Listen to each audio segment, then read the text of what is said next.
आज के क्लास में हम लोग यूपी डीएलएड सेकेंड सेमेस्टर के पेपर सेकेंड प्रारंभिक शिक्षा के नवीन प्रयास विषय के प्रीवियस ईयर के 2023 से 2016 तक के सभी अति लघुत्तरीय प्रश्नों को एक ही क्लास में पढ़ेंगे। इसके पीछे के क्लासों में हम लोगों ने प्रारंभिक शिक्षा के नवीन प्रयास के 2023 से 2016 तक के सभी बहुविकल्पी प्रश्नों को एक ही क्लास में पढ़ लिया था। अगर आप लोगों ने नहीं देखा है तो डिस्क्रिप्शन में उसका लिंक है, उस पर क्लिक करके आप देख सकते हैं। और इसके अलावा यानी पेपर सेकेंड के अलावा सेकेंड सेमेस्टर के सभी विषय का प्रीवियस ईयर 2023 से 2016 तक का लिंक सबका दिया हुआ है नीचे डिस्क्रिप्शन में, अलग अलग उस पर क्लिक करके आप प्रीवियस ईयर देख सकते हैं। तो आइए आज का क्लास शुरू करते हैं। सबसे पहले हम लोग 2023 के क्वेश्चन पेपर को पढ़ेंगे। 2023 का पहला प्रश्न है,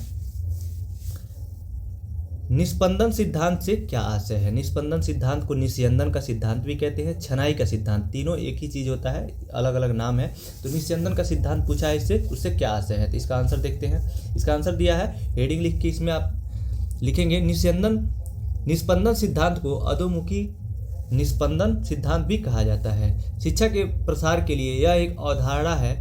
इस सिद्धांत का मानना था कि समाज के उच्च वर्गों से शुरू होकर धीरे धीरे निम्न वर्गों तक पहुंचेगी। यानी लॉर्ड मैकाले ने उच्च वर्गों को शिक्षा देने की बात कही, जिससे कि वो केवल जो उच्च जाति के लोग थे उनको शिक्षा देने की बात कही और उसे छन छन के और निम्न लोगों तक वो शिक्षा पहुंच जाएगी, उन्होंने ऐसा कहा। तो उसी को निस्पंदन का सिद्धांत, निस्यंदन का सिद्धांत या छनाई का सिद्धांत कहते हैं। इसके बाद है प्रश्न संख्या दूसरा, कोठारी आयोग की नियुक्ति का मुख्य उद्देश्य क्या था। इसका आंसर दिया है, कोठारी आयोग की नियुक्ति का मुख्य उद्देश्य भारत की शिक्षा प्रणाली का समग्र मूल्यांकन करना और शिक्षा नीति का निर्माण करना था।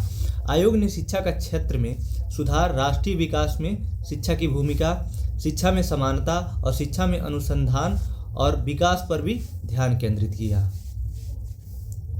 इसके बाद है प्रश्न संख्या तीसरा, शिक्षा के सार्वभौमिकरण से क्या आशय है। तो इसका आंसर दिया है, शिक्षा के सार्वभौमिकरण का अर्थ है सभी को शिक्षा प्राप्त करने का समान अवसर प्रदान करना। इसका लक्ष्य यह सुनिश्चित करना है कि सभी बच्चे, चाहे उनकी जाति, धर्म, लिंग, सामाजिक आर्थिक स्थिति या भौगोलिक स्थिति कुछ भी हो, उन्हें शिक्षा प्राप्त करने का अवसर मिले। यानी सभी जाति धर्म के लोगों को, के बच्चों को समान अवसर मिलना ही शिक्षा का सार्वभौमिकरण कहलाता है।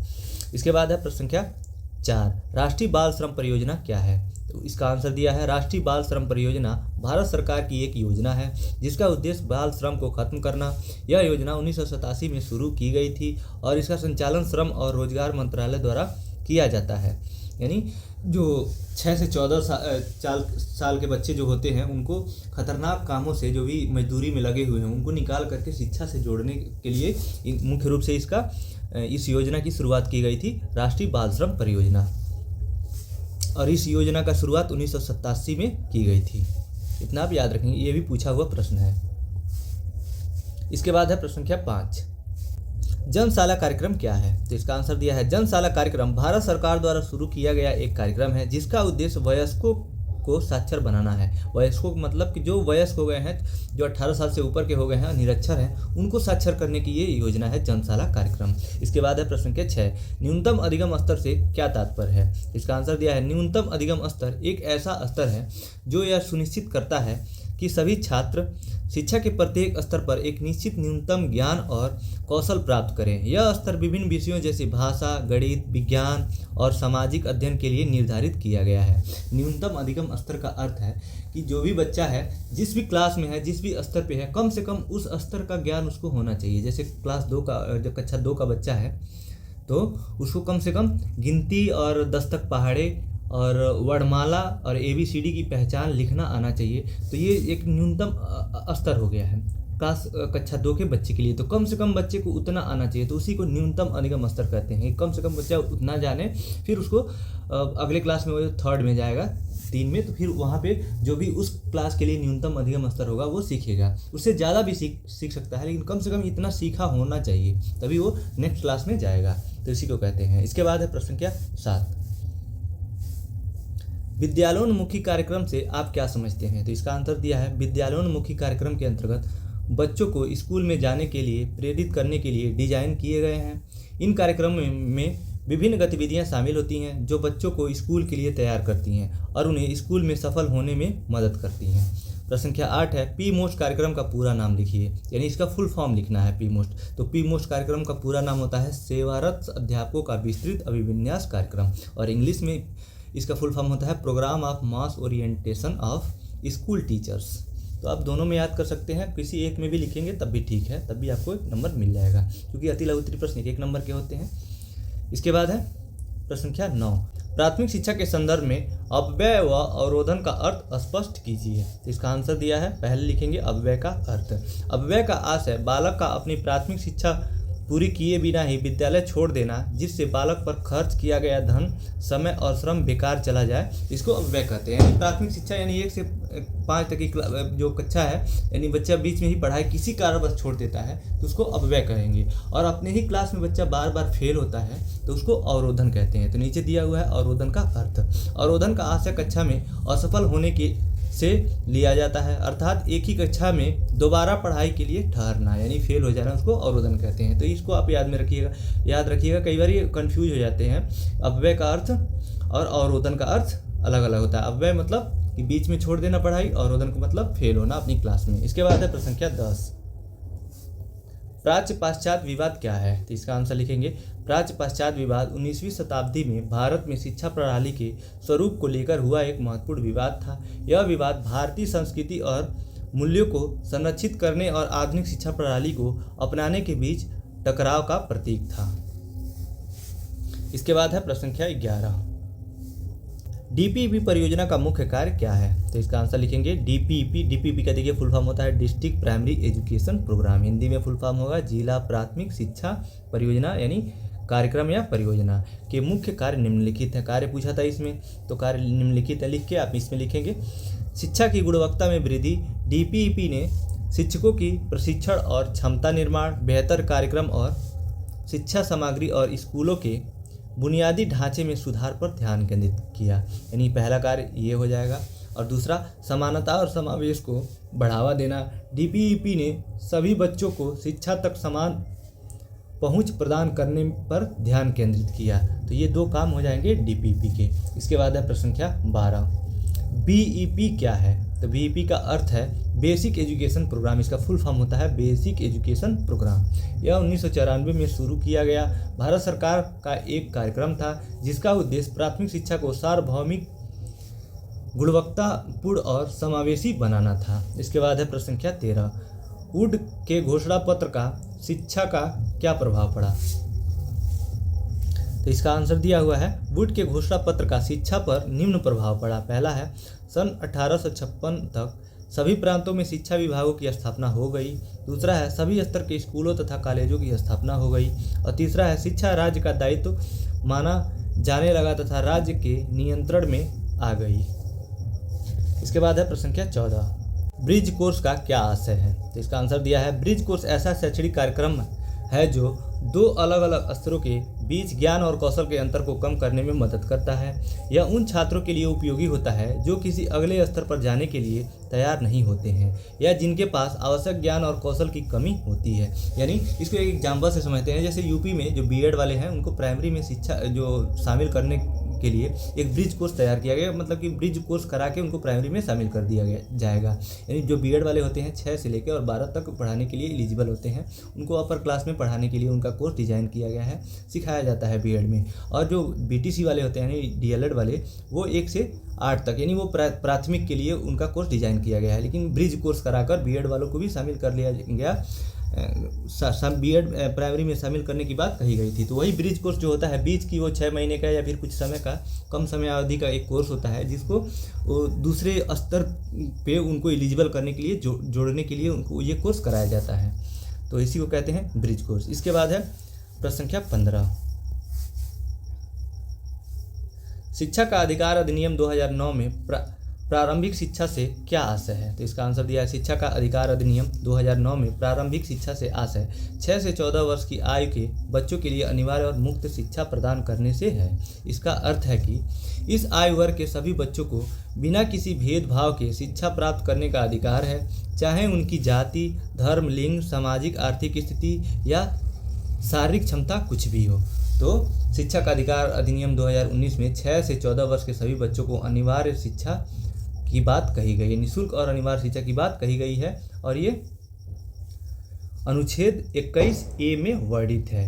21A कहिए नहीं तो 21A क, दोनों भी हो सकता है। तो ये भी पूछता है कि किस अनुच्छेद में, तो 21A या क याद रखेंगे। और 2009 में ये प्रारंभिक शिक्षा, ये जो अनुच्छेद एक्स्ट्रा ऐड किया गया। इसके बाद है अगला प्रश्न संख्या 16, जो कि 2022 का पहला अति लघुत्तरीय प्रश्न है। बाल अधिकार कब और किसने निर्धारित किया? तो इसका आंसर है संयुक्त राष्ट्र प्रोटोकॉल पर हस्ताक्षर के बाद 2005 में संसद में बाल अधिकार संरक्षण आयोग बिल पेश किया गया, जो 2006 में पारित होकर कानून बन गया। इसके बाद है प्रश्न संख्या 17, उद्घोषणा पत्र के 2 गुण बताइए। तो इसका आंसर है उद्घोषणा पत्र के गुण इस प्रकार हैं। पहला है, घोषणा पत्र ने भारतीय शिक्षा के उद्देश्यों को सुनिश्चित करके उसकी दिशा निर्धारित की। दूसरा, ईस्ट इंडिया कंपनी को जन शिक्षा प्रसार हेतु जवाबदेही ठहरा दिया।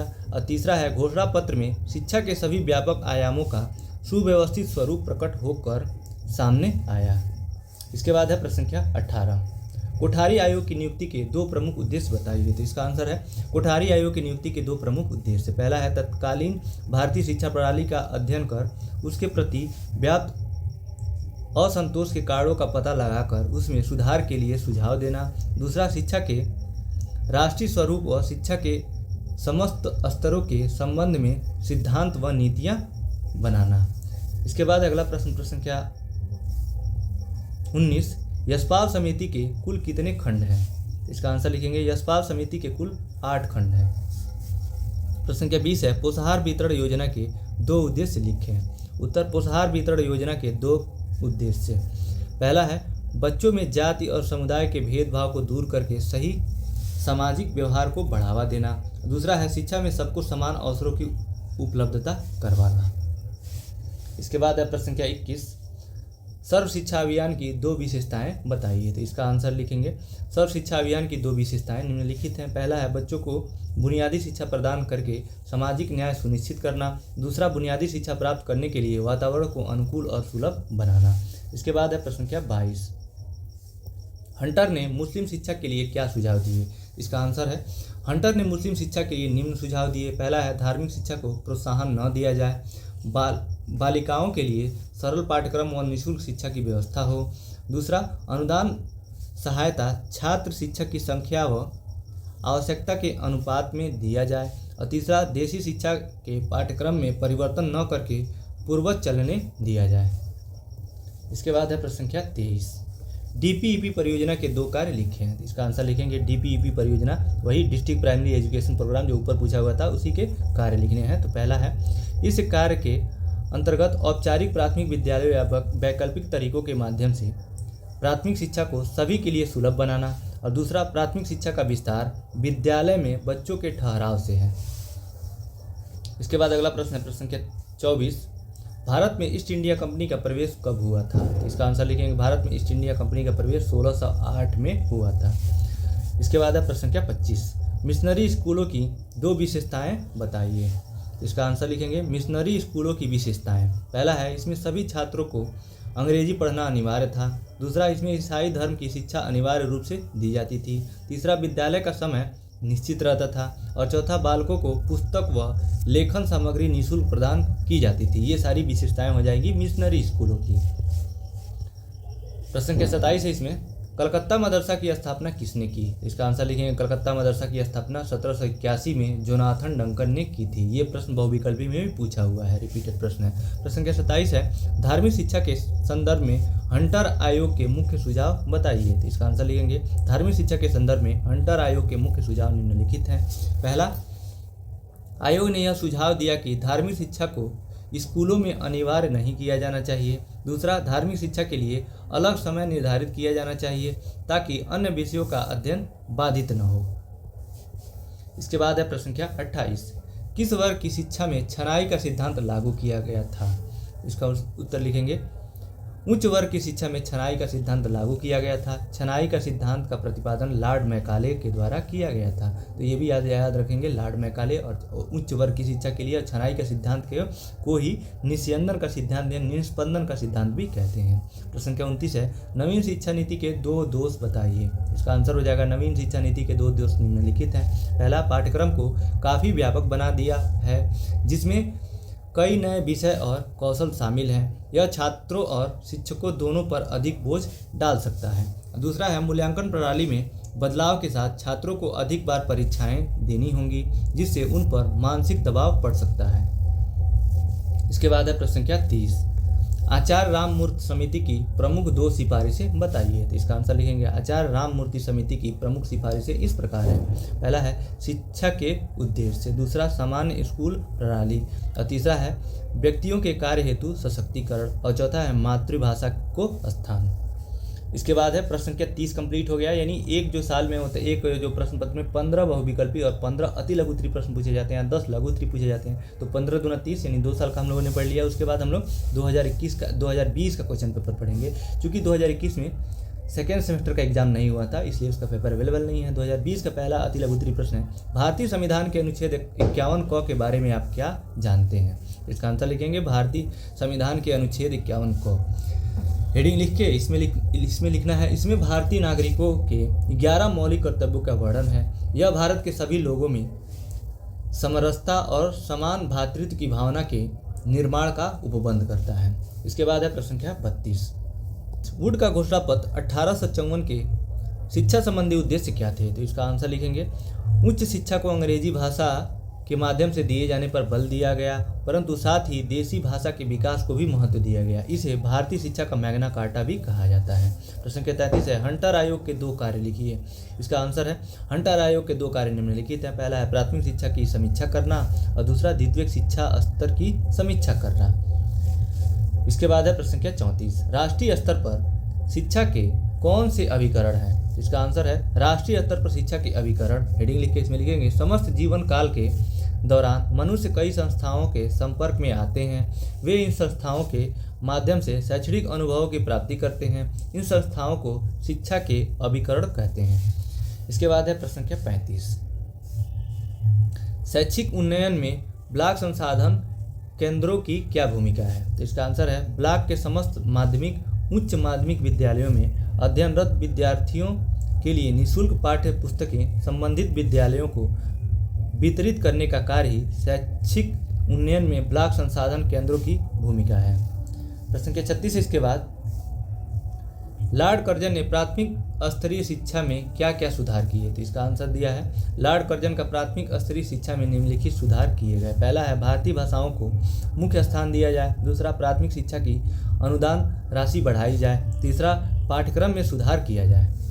प्रश्न संख्या 37 है इसके बाद प्रोग्राम ऑफ एक्शन के कौन कौन से लक्ष्य निर्धारित किए गए। तो इसका आंसर है प्रोग्राम ऑफ एक्शन के लक्ष्य निम्नलिखित हैं। पहला इसका लक्ष्य सभी स्तरों पर शिक्षा की गुणवत्ता और पहुंच को बढ़ाना, दूसरा इसमें नारी समानता के लिए शिक्षा संबंधी योजनाओं को प्रस्तुत करना, और तीसरा है इसमें पिछड़े वर्गों को शिक्षा, अल्पसंख्याकों की शिक्षा किया गया तथा विकलांगों की शिक्षा के लिए सतत प्रयास किए गए। इसके बाद है प्रश्न संख्या 38। ऑपरेशन ब्लैक बोर्ड परियोजना क्या है। इसका आंसर है यह योजना भारत सरकार द्वारा सन 1987 में आरंभ की गई। यह शिक्षा नीति से संबंधित थी। इसके अंतर्गत प्राथमिक विद्यालयों का विकास करना था जिससे बच्चों को अच्छी शिक्षा मिल सके। ऑपरेशन ब्लैक बोर्ड योजना का मुख्य लक्ष्य शिक्षा के सपनों को साकार करना था। इसके बाद है प्रश्न संख्या 39। स्कूल रेडीनेस प्रोग्राम क्या है। इसका आंसर लिखेंगे इसमें हेडिंग लिखेंगे स्कूल रेडीनेस कार्यक्रम या प्रोग्राम। यह एक ऐसा कार्यक्रम है जिसका उद्देश्य बच्चों को स्कूल में सीखने के लिए आवश्यक कौशल, ज्ञान और दृष्टिकोण प्रदान करना है। यह निपुण भारत मिशन का एक हिस्सा है। यह राष्ट्रीय शिक्षा नीति 2020 पर आधारित है। इस कार्यक्रम में 12 सप्ताह की गतिविधियां शामिल हैं। अगला प्रश्न है प्रश्न संख्या 40।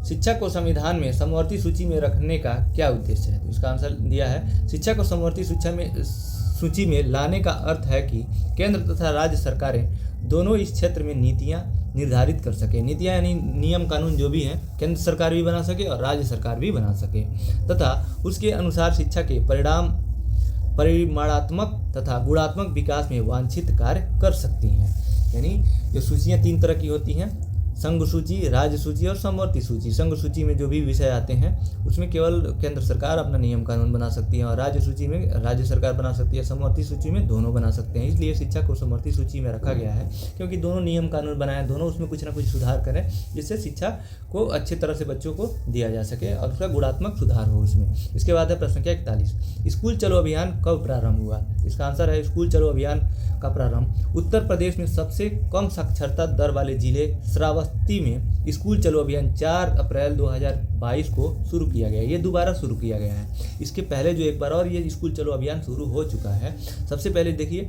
जुलाई 2000 में स्कूल चलो अभियान का प्रारंभ किया गया था और दोबारा फिर से 4 अप्रैल 2022 को शुरू किया गया है श्रावस्ती से। इसके बाद है प्रश्न संख्या 42, राष्ट्रीय बाल श्रम परियोजना क्या है? ये रिपीटेड प्रश्न है, अभी ऊपर हम लोगों ने पढ़ा है। राष्ट्रीय बाल श्रम परियोजना 7वीं पंचवर्षीय योजना के तहत 14 अगस्त 1987 को शुरू हुई। खतरनाक व्यवसायों और प्रक्रियाओं में 14 वर्ष से कम उम्र के बच्चों की पहचान करने और उन्हें हटाने में सरकार अग्रणी भूमिका निभाती है। तो इसी को राष्ट्रीय बाल श्रम परियोजना के तहत किया जाता है। 6 से जो 14 वर्ष के बच्चे होते हैं, 14 वर्ष से कम के जो भी बच्चे होते हैं, मजदूरी काम में लगे हैं और फैक्ट्रियों में लगे हैं, काम कर रहे हैं, उनको वहाँ से निकाल करके शिक्षा से जोड़ने का मुख्य काम होता है राष्ट्रीय बाल श्रम परियोजना का। इसके बाद है प्रश्न संख्या 43, CTE किस स्तर के शिक्षकों को तैयार करता है? तो इसका आंसर लिखेंगे CTE माध्यमिक शिक्षा के लिए विभिन्न शिक्षक तैयार करता है। यह उच्च माध्यमिक स्तर के शिक्षक को भी तैयार करता है, यानी माध्यमिक शिक्षा के लिए और उच्च माध्यमिक शिक्षा के लिए। इसके बाद है प्रश्न संख्या 44, मिड डे मील योजना को स्पष्ट कीजिए, यानी मिड डे मील योजना क्या है बताना है। तो इसका आंसर दिया है मध्याह्न भोजन योजना शिक्षा मंत्रालय के तहत एक केंद्र प्रायोजित योजना है जिसकी शुरुआत 1995 में की गई थी। यह प्राथमिक शिक्षा के सार्वभौमिकरण के लक्ष्य को प्राप्त करने के लिए विश्व का सबसे बड़ा विद्यालय भोजन कार्यक्रम है। इसके बाद अगला प्रश्न है प्रश्न संख्या 45, बिना बोझ के शिक्षा में कितने प्रकार के बोझ बच्चों से में होने की बात कही गई? इसका आंसर दिया है बिना बोझ के शिक्षा में निम्नलिखित 2 प्रकार के बोझ की बात की गई है। पहला है भौतिक बोझ, दूसरा है मानसिक बोझ। भौतिक का बोझ का अर्थ है कि जो छोटे छोटे क्लास के बच्चे हैं इस समय 2, 3, 4 के, उसके उनका जो बस्ते का बोझ है बहुत ज़्यादा होता है, वजन बहुत ज़्यादा होता है, उसमें बहुत सारी किताबें होती हैं, बहुत सारे बुक्स होते हैं।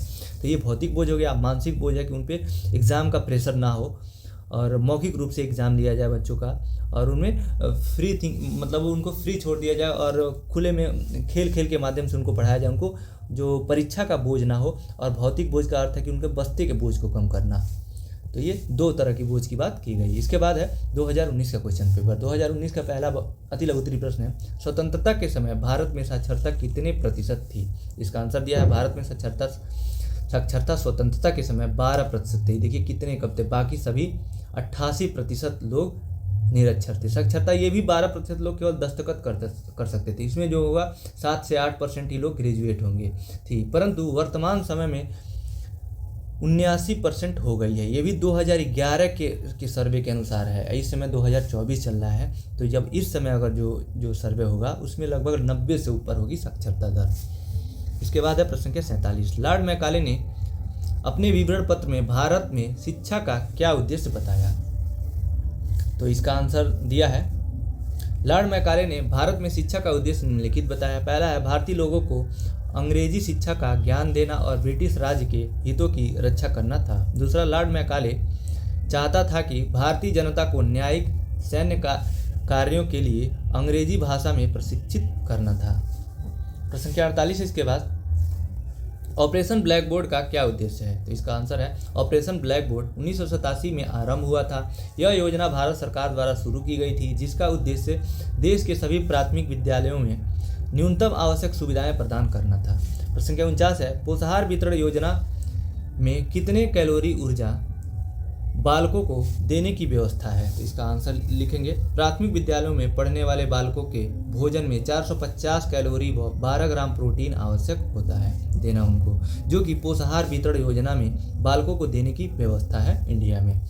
तो इसके बाद है प्रश्न संख्या 50, NCF 2005 का अस्तित्व किस रिपोर्ट के आधार पर आया? तो इसका आंसर है NCF 2005 विभिन्न रिपोर्टों के आधार पर आया जिसमें लर्निंग विदाउट बर्डन यानी बिना बोझ के शिक्षा नामक रिपोर्ट के आधार पर आया। यह रिपोर्ट प्रोफेसर यशपाल की अध्यक्षता में की गई थी। इसी को यशपाल समिति भी कहते हैं। यानी यशपाल समिति ने सुझाव दिया था। तो 2000 एनसीएफ 2005 आया, ये कह सकते हैं। इसके बाद है प्रश्न संख्या 51, शिक्षा के सार्वभौमिकरण से क्या आशय है? तो इसका आंसर लिखेंगे शिक्षा के सार्वभौमिकरण। शिक्षा के सार्वभौमिकरण का अर्थ है सभी को शिक्षा प्राप्त करने का समान अवसर प्रदान करना। इसका लक्ष्य यह सुनिश्चित करना है कि सभी बच्चे, चाहे उनकी जाति, धर्म, लिंग, सामाजिक आर्थिक स्थिति, भौगोलिक स्थिति कुछ भी हो, उन्हें शिक्षा प्राप्त करने का अवसर मिले। यानी सभी तरह के बच्चे, वो कहीं से आ रहे हों, किसी भी जाति के हों, किसी भी धर्म के हो, किसी भी लिंग के, यानी वो पुरुष हो या लड़के हों या लड़कियां हों, सभी को समान अवसर मिले बिना किसी भेदभाव को। तो इसी को शिक्षा के सार्वभौमिकरण कहते हैं। और ये प्रश्न रिपीटेड प्रश्न है, ऊपर हम लोगों ने पढ़ा है इसको। इसके बाद है प्रश्न संख्या 52, बाल अधिकारों की घोषणा कब और किस के द्वारा की गई? इसका आंसर लिखेंगे बाल अधिकारों की घोषणा 20 नवंबर 1989 में यूएनओ के द्वारा की गई। इसके बाद है प्रश्न संख्या 53, पी मोस्ट कार्यक्रम का पूरा नाम लिखिए, यानी फुल फॉर्म बस लिखना है इसका। तो पी मोस्ट, ये प्रश्न रिपीटेड प्रश्न है, ऊपर आया हुआ था। तो पी मोस्ट का कार्यक्रम का पूरा नाम होता है सेवारत अध्यापकों का विस्तृत अभिविन्यास कार्यक्रम या परियोजना, और इंग्लिश में फुल फॉर्म होता है programme of mass orientation of school teachers. प्रश्न संख्या 54 है इसके बाद, विद्यालयोन्मुखी कार्यक्रम से आप क्या समझते हैं? इसका आंसर दिया है विद्यालयोन्मुखी कार्यक्रम बच्चों को स्कूल में जाने के लिए प्रेरित करने के लिए डिजाइन किए गए हैं। इन कार्यक्रमों में विभिन्न गतिविधियां शामिल होती हैं जो बच्चों को स्कूल के लिए तैयार करती हैं और उन्हें स्कूल में सफल होने में मदद करती हैं। और ये भी प्रश्न रिपीटेड प्रश्न है, ये भी प्रश्न रिपीट, देखिए 2 प्रश्न आ गया प्रीवियस ईयर से।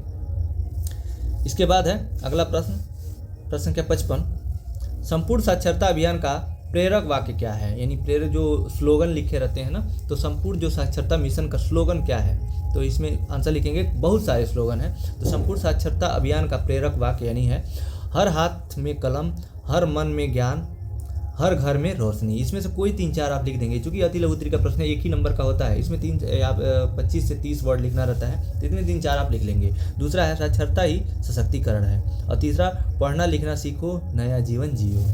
चौथा है अंधेरों को मिटाओ, ज्ञान का दीप जलाओ। उसके बाद है एक अक्षर भी सीखना एक बड़ी जीत है। अगला है साक्षर भारत समृद्ध भारत। इसके बाद है पढ़ना लिखना सबका अधिकार, शिक्षा में मिलेगा उज्जवल भविष्य। तो इतने सारे स्लोगन हैं, प्रेरक वाक्य हैं, इसमें से कोई 3-4 आप लिख देंगे तो 1 नंबर मिल जाएगा आपको। इसके बाद है प्रश्न संख्या 56, कस्तूरबा गांधी बालिका विद्यालय का संक्षिप्त परिचय दीजिए, यानी कस्तूरबा गांधी विद्यालय के बारे में बताना है।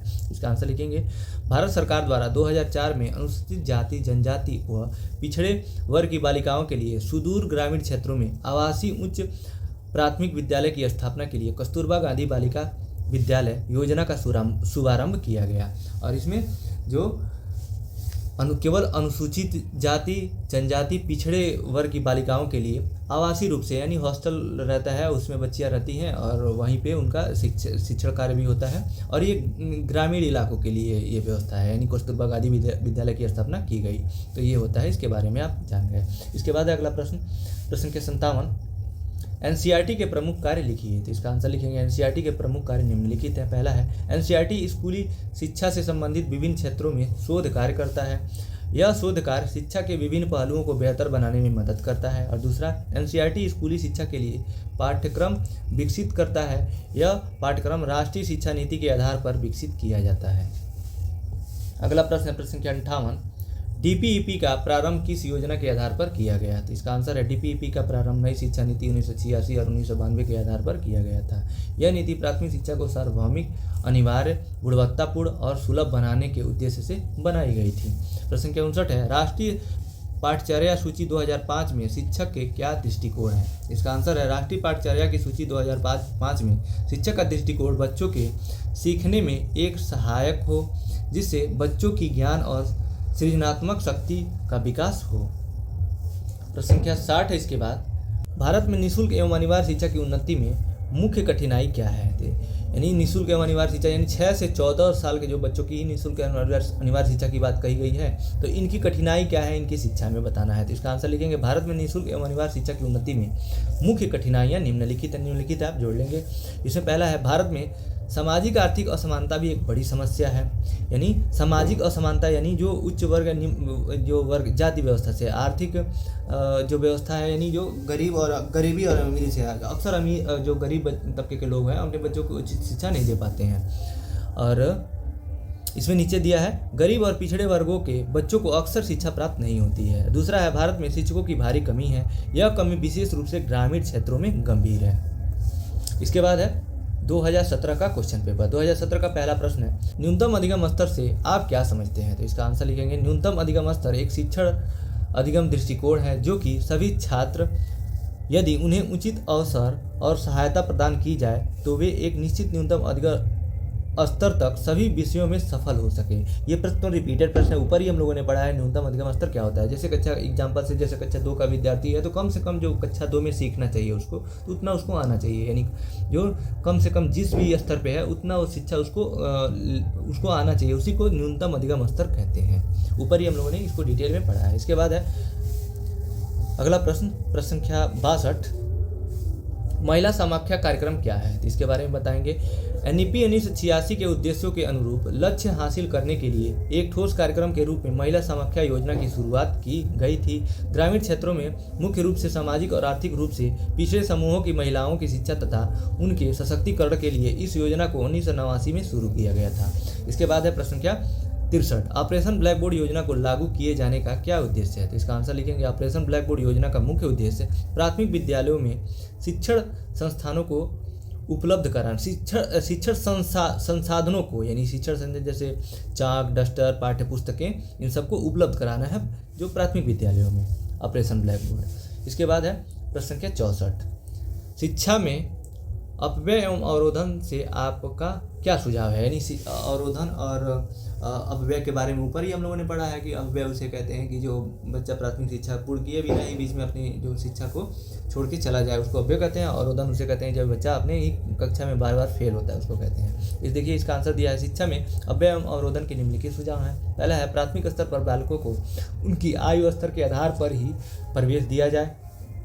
दूसरा, उपस्थिति संबंधी नियमों का कठोरता से पालन किया जाए। और तीसरा है प्रौढ़ शिक्षा को प्रोत्साहन दिया जाए। इसके बाद है प्रश्न संख्या 65, हंसा मेहता समिति 1962 के प्रमुख सुझाव क्या है? तो इसका आंसर लिखेंगे, हंसा मेहता समिति 1962 के सुझाव निम्नलिखित है। पहला है लिंग के आधार पर विद्यालयी कार्यक्रमों में अंतर करने की आवश्यकता नहीं है। दूसरा, लड़के लड़कियों के मनोवैज्ञानिक एवं सामाजिक कार्य के अंतर के आधार पर पाठ्यक्रम में विभेद करना चाहिए। इसके बाद अगला प्रश्न संख्या 66, जिला प्राथमिक शिक्षा कार्यक्रम यानी डीपीईपी के 2 अधिकार बताइए। डीपीईपी देखिए इसका फुल फॉर्म भी पूछा हुआ था और इसके बारे में पूछा है, फिर इसके अधिकार के बारे में बताना, यानी बहुत इंपॉर्टेंट है ये प्रश्न, ये रिपीटेड प्रश्न है, इसको आप जरूर पढ़ के जाइएगा अच्छे से। इसका आंसर लिखेंगे, जिला प्राथमिक शिक्षा कार्यक्रम के 2 अधिकार निम्न हैं। पहला है प्राथमिक विद्यालय में बालकों के ठहराव बढ़ाना और दूसरा प्राथमिक विद्यालय स्तर पर क्रियात्मक अनुसंधान एवं मूल्यांकन करना। इसके बाद है प्रश्न संख्या 67, आरंभ में बेसिक शिक्षा परियोजना बीईपी के अंतर्गत किन जनपदों का चयन किया गया था? इसका आंसर लिखेंगे, बेसिक शिक्षा परियोजना के अंतर्गत निम्नलिखित जिलों का चयन किया गया था। वाराणसी, इलाहाबाद, बांदा, इटावा, सीतापुर, अलीगढ़, सहारनपुर, गोरखपुर, पौड़ी तथा नैनीताल जिलों में लागू किया गया था। तो यही पूछा हुआ था कि किन जनपदों में, तो इतने सारे जनपद थे, आप इसको याद कर लेंगे। इसके बाद है प्रश्न संख्या 68, अभिनव बालिका शिक्षा परियोजना के 2 उद्देश्य बताइए। तो इसका आंसर लिखेंगे, अभिनव बालिका शिक्षा परियोजना के 2 उद्देश्य निम्नलिखित हैं। पहला है विद्यालय में बालिकाओं के नामांकन एवं ठहराव में वृद्धि सुनिश्चित किए जाए और दूसरा बालिकाओं को शिक्षा के प्रति जागरूक करना।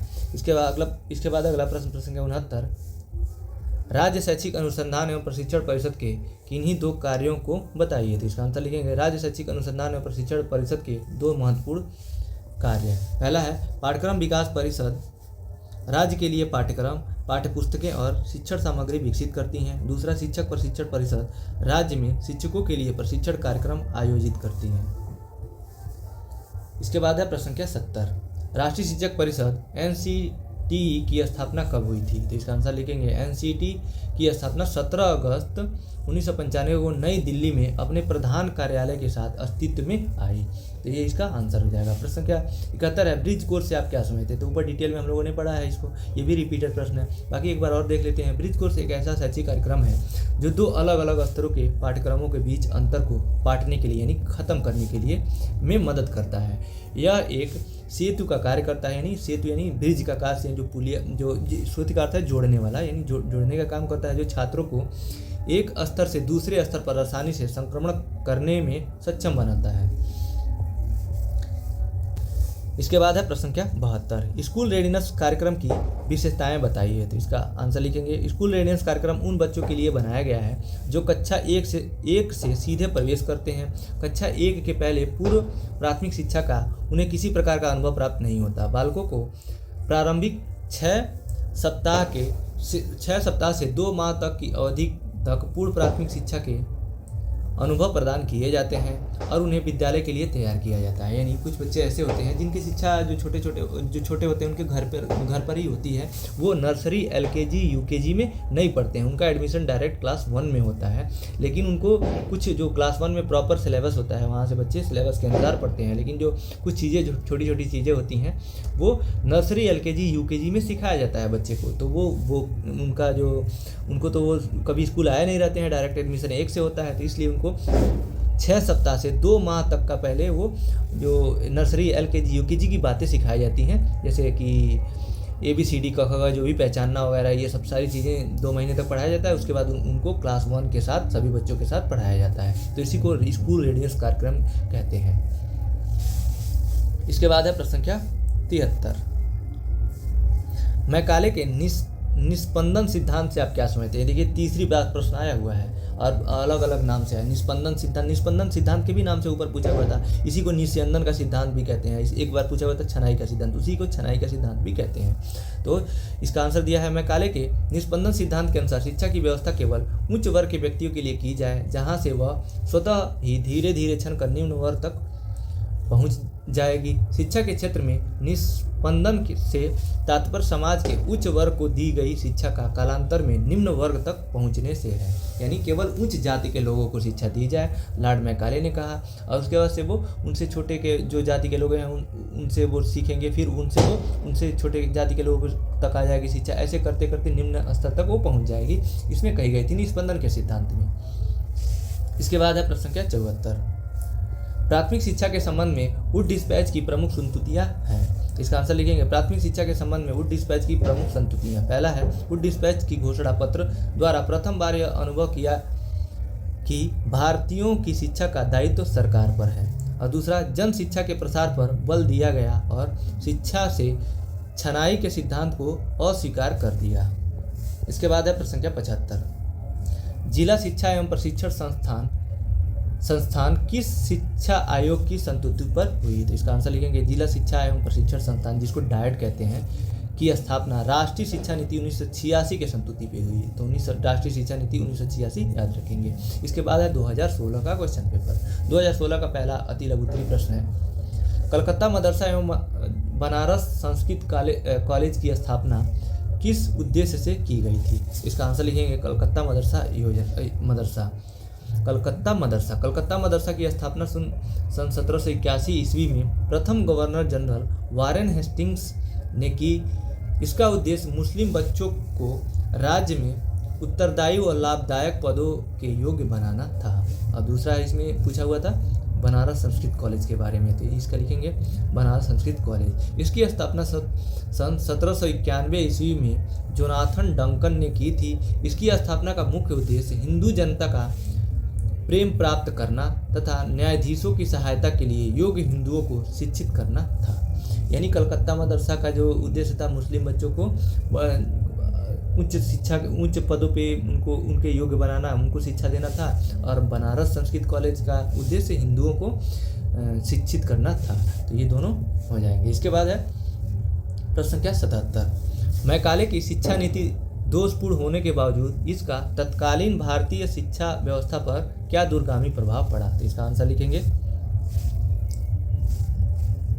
मैकाले की शिक्षा नीति दोषपूर्ण होने के बावजूद इसका तत्कालीन भारतीय शिक्षा प्रणाली पर निम्न दूरगामी प्रभाव पड़ा। पहला है, मैकाले की शिक्षा नीति से प्राच्य पाश्चात्य विवाद समाप्त हो गया और आधुनिक अंग्रेजी शिक्षा की नींव पड़ी। और दूसरा है, मैकाले के विवरण पत्र से भारत के लिए प्राच्य पाश्चात्य ज्ञान विज्ञान का द्वार खुल गया, क्योंकि अंग्रेजी भाषा को माध्यम के रूप में स्वीकृत किए जाने पर पाश्चात्य वैज्ञानिक ज्ञान भारतीयों के लिए सुलभ हो गया। इसके बाद अगला प्रश्न क्या 78, प्राथमिक शिक्षा के विस्तार के संबंध में चार्ल्स वुड की सिफारिशों का उल्लेख कीजिए। तो इसका आंसर लिखेंगे प्राथमिक शिक्षा के संबंध में चार्ल्स वुड के सिफारिश सुझाव। पहला है, घोषणा पत्र में स्वीकार किया गया कि भारतीय शिक्षा का उत्तरदायित्व तो सरकार पर है। और दूसरा, विद्यालयों के लिए सहायता अनुदान प्रणाली शुरू की जानी चाहिए। और तीसरा है, सरकार प्राथमिक शिक्षा पर अधिक व्यय करे। इसके बाद है प्रश्न संख्या 79, प्राथमिक शिक्षा के संदर्भ में अपव्यय व अवरोधन का अर्थ स्पष्ट कीजिए। ये चौथी बार प्रश्न पूछा हुआ है, कितना इंपॉर्टेंट प्रश्न है ये। अपव्यय और अवरोधन ऊपर हम लोगों ने डिटेल में पढ़ा है, बाकी एक बार और देख लेते हैं। अपव्यय का अर्थ है प्राथमिक शिक्षा पूर्ण होने से पहले किसी भी स्तर पर बच्चों की समय से पहले वापसी को अपव्यय कहते हैं, अर्थात बीच में ही विद्यालय छोड़ देना है अपव्यय कहलाता है। अवरोधन से तात्पर्य रुकावट, जब कोई बालक एक ही कक्षा में एक से अधिक बार अनुत्तीर्ण होता है यानी फेल होता है, या एक ही कक्षा में एक वर्ष से अधिक बार रहता है तो उसे अवरोधन में सम्मिलित किया जाता है। इसके बाद है प्रश्न संख्या 80, ये भी रिपीटेड प्रश्न है। जब भी देखेंगे आप 2023 से 2017 तक और आप सारे प्रीवियस ईयर कर लेते हैं तो जब 2016 का सॉल्व करने आते हैं तो लगभग सभी प्रश्न रिपीटेड प्रश्न होते हैं। यानी देखिए कि जो प्रीवियस ईयर से कितना मैच करता है, कितना पूछता है। लेकिन देखिए ऊपर जो 2 प्रश्न है रिपीटेड प्रश्न थे, और ये भी प्रश्न देखिए पी मोस्ट कार्यक्रम का पूरा नाम लिखिए, ये भी रिपीटेड प्रश्न है। पी मोस्ट कार्यक्रम का पूरा नाम सेवारत अध्यापकों का विस्तृत अभिविन्यास कार्यक्रम है। प्रोग्राम ऑफ इंग्लिश में इसका फुल फॉर्म होता है programme of mass orientation of school teachers. प्रश्न संख्या 81 है, SOTP किस स्तर के अध्यापकों हेतु संचालित की गई थी। इसका आंसर है SOPT प्राथमिक विद्यालयों के अध्यापकों हेतु संचालित की गई। इसके बाद है प्रश्न संख्या 82, उत्तर प्रदेश बेसिक शिक्षा परियोजना मूलतः किन किन कार्यक्रमों से संबंधित है, संक्षेप में लिखिए। तो इसका आंसर लिखेंगे उत्तर प्रदेश बेसिक शिक्षा परियोजना के प्रमुख कार्य। पहला है शिक्षण प्रशिक्षण कार्यक्रम व पाठ्य पुस्तक सामग्री का निर्माण, मूल्यांकन, तकनीकी तथा दक्षता का विकास करना, प्रस्तावित करना।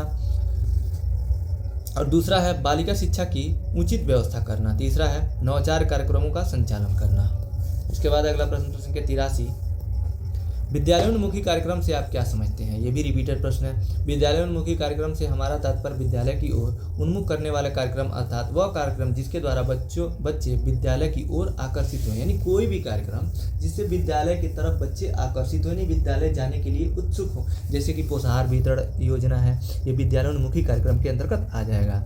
और मिड डे मील योजना है, मिड डे मील जो बच्चों को बीच में भोजन की व्यवस्था की गई है वो भी आ जाएगा इसी के अंतर्गत। ये सभी विद्यालयोन्मुखी कार्यक्रम हो जाएंगे। इसके बाद है प्रश्न संख्या 84,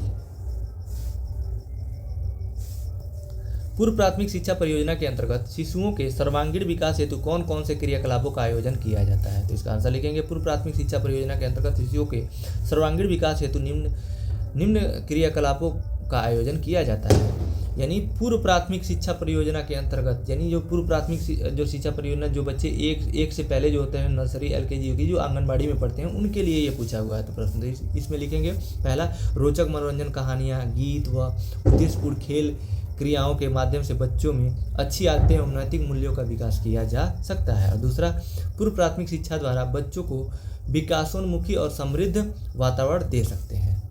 इसके बाद है प्रश्न संख्या 85, सर्व शिक्षा अभियान के सफल क्रियान्वयन हेतु सरकार द्वारा कौन कौन सी योजनाएं चलाई जा रही हैं इस समय वर्तमान में। तो वर्तमान का पूछा है तो लिखेंगे सर्व शिक्षा अभियान संचालित किए जाने के क्रियान्वयन हेतु सरकार द्वारा निम्नलिखित योजनाएं चलाई जा रही हैं। पहला है स्कूलों का निर्माण और सुधार, नए स्कूलों का निर्माण, मौजूदा स्कूलों का जीर्णोद्धार और उन्हें आधुनिक सुविधाओं से लैस करना, यानी मॉडर्न स्कूल बन रहे हैं, ये इसके अंतर्गत आ जाएंगे। और दूसरा, शिक्षकों की भर्ती और प्रशिक्षण, योग्य शिक्षकों की भर्ती और उनके व्यापक प्रशिक्षण पर जोर देना। जो योग्य शिक्षक इसमें जो भी टीचर अपॉइंट हो रहे हैं प्राथमिक शिक्षा के लिए ये योग्य हो रहे हैं, काफ़ी उनका जो सीटेट टेट पास करने के बाद सुपर टेट भी निकालना रहता है तो ये काफ़ी योग्य हो रहे हैं। जो भी पुराने शिक्षक हैं उनको प्रशिक्षण की व्यवस्था की गई है और उनको प्रशिक्षित करके और योग्य बनाया जा रहा है। उसके बाद है पाठ्यक्रम में सुधार, पाठ्यक्रम को समय की मांग के अनुरूप बनाना और इसे अधिक व्यवहारिक बनाना, जो यानी उनको निजी जीवन से जोड़कर उनके पाठ्यक्रम का निर्माण करना।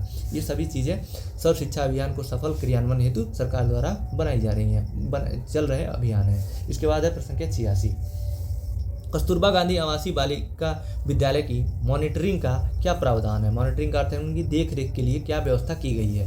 तो इसका आंसर है विद्यालय की नियमित मॉनिटरिंग जनपद स्तर पर डायट प्राचार्य की अध्यक्षता में गठित जिला शिक्षा समिति द्वारा की जाती है। यानी जो डायट प्राचार्य की अध्यक्षता में जो जिला शिक्षा समिति बनाई गई है वो समय समय पर उसका जांच करती है, कस्तूरबा गांधी आवासीय बालिका विद्यालय का। आगे दिया है डायट संस्थान के महत्वपूर्ण कार्य, पिछड़े बालकों से संबंधित विभिन्न समस्याओं पर परामर्श तथा फर्स्ट जनरेशन लर्नर के उपचारात्मक शिक्षण व्यवस्था एवं मार्गदर्शन प्रदान करना। इसके बाद है प्रश्न संख्या 87, भारत में निःशुल्क तथा अनिवार्य शिक्षा की उन्नति के मार्ग में मुख्य कठिनाइयाँ क्या हैं? तो ये भी प्रश्न रिपीटेड प्रश्न है, ऊपर ही हम लोगों ने पढ़ा है, बाकी इसका आंसर एक बार और देख लेते हैं। भारत में निःशुल्क तथा अनिवार्य शिक्षा की उन्नति के मार्ग में मुख्य कठिनाइयाँ निम्नलिखित है। पहला है प्राथमिक स्कूलों में प्रबंधन तंत्र में एक रूपीय नीति का अभाव, दूसरा है शिक्षकों का अभाव, तीसरा है ग्रामीण शहरी क्षेत्रों में विकास की विभिन्नता और चौथा अपव्यय एवं अवरोध। अगला प्रश्न है प्रश्न संख्या 88, जिला प्राथमिक शिक्षा कार्यक्रम की रणनीतियों के विषय में संक्षेप में लिखिए। तो इसका आंसर लिखेंगे डीपीईपी पूछा है, जिला प्राथमिक शिक्षा कार्यक्रम।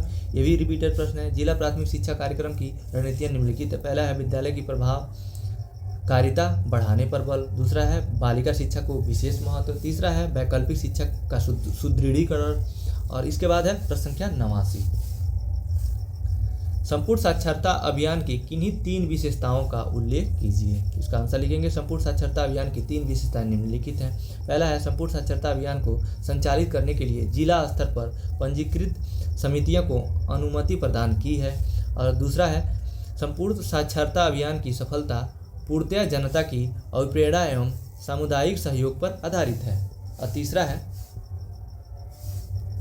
संपूर्ण साक्षरता अभियान लक्ष्योन्मुखी है, केवल नामांकन वृद्धि करना इसका उद्देश्य नहीं है। इसके बाद है प्रश्न संख्या 90, शिक्षा का अधिकार अधिनियम 2009 में प्राथमिक शिक्षा से क्या आशय है?